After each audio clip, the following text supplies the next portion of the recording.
تاسو پوهیږئ پبجي بې نومه آی ډي څنګه جوړیږي؟ ویډیو تر پایه پورې به زه تاسو ته یو داسې طریقه در وښیم چې هغه په واسطه تاسو کولی شئ پبجي بې نومه آی ډي جوړه کړئ.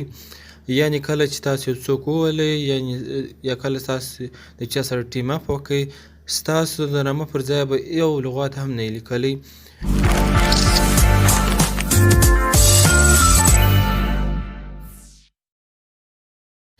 زه اشرف خان نیور بیا راغلاست درته وایم ستاسو خپل چینل ایوا ټیک ته. هغه ملګري چې هم دا اوس موږ سره ځای شوي دي او زموږ چینل یې نه دي سبسکرایب کړی، زموږ چینل دې ژر تر ژره سبسکرایب کړي او د سبسکرایب څنګ ته دغه بیل آیکن ووهئ. د دې فایده دا ده چې زموږ هر نوی راتلونکی ویډیو نوټیفیکیشن او یا هم میسج به تاسو ته درځي. نو د پبجي بې نومه آی ډي جوړولو لپاره به پبجي راخلاص کړو. دلته ما راخلاص کړی دی.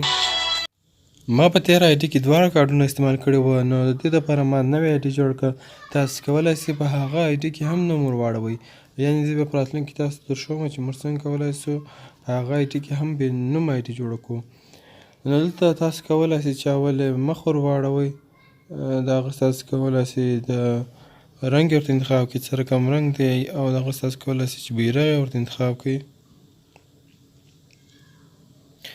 اوس راځو نومو خواته، یعنې تاسو که غواړئ چې نوم یې ور واړوئ نو هم تاسو کولی شئ چې د دې لارې نوم ور واړوئ. دلته به په کیبورډ کې مشخص لغتونه چې تاسو کولی شئ د هغه څخه استفاده وکړئ، لکه دا آی چې ونیسئ دلته چې د لوړه خواته سر لیکه لري، دغه بې نومه یعنې دغه په ستاسو په نامه کې خالیګاه پرېږدئ، سپیس غوندې دی.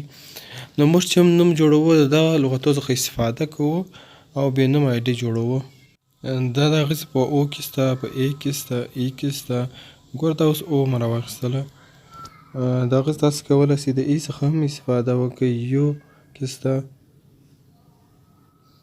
نو اوس بیا زه وګورم چې دا نوم کار کوي که نه کوي. کله چې موږ پر انټر باندې کلیک وکړو وایي دغه نوم اخیستل شوی دی، یعنې تاسو به د هغسې دغه لغتونو څخه استفاده کوئ.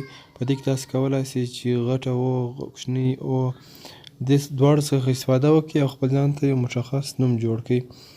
د هغه زه راځم نور لغتونه ور اضافه کوم.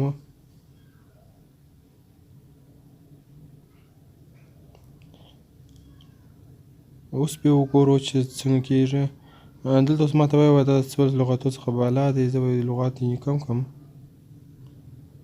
اوس بیا وګورو دغه نوم هم اخیستل شوی دی.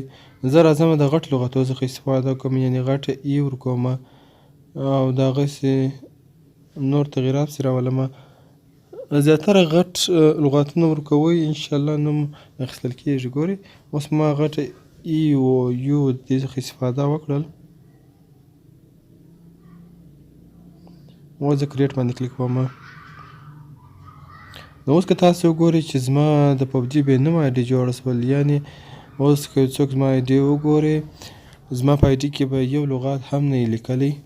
دلته به زه پرو ورته انتخاب کړم.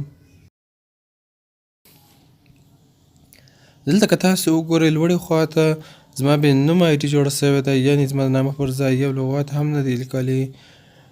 او هغه بله طریقه که تاسو غواړئ چې آی ډي مو جوړه کړې ده د فیسبوک هغې او بیا یې نوم ورته تغییر کړئ، بې نومه آی ډي جوړه کړئ، هغه دپاره به انویټر ته ولاړ شئ. انویټر ته چې کله راغلاست دلته چې تاسو ته هغه آی ډي کارډونه درکوي، یعنې په یو وار یې تاسو ته دوه آی ډي کارډ درکوي. کله چې بیا تاسو د هیڅ څخه استفاده کوئ تاسو بیا کولی شئ په دوکان کې هم واخلئ. نو د هغه څخه به استفاده وکړئ او هلته به د هغسې حرفونه چې ما استعمال کړي وو هغه حرفونه استعمال کړئ، ستاسو دپاره به هم بې نومه آی ډي جوړه شي. تر بل داسې ویډیو پورې ما اشرف ته اجازه راکړئ او زما دغه ویډیو د ټولو ملګرو سره شیر کړئ چې زما د ویډیو څخه ګټه واخلي.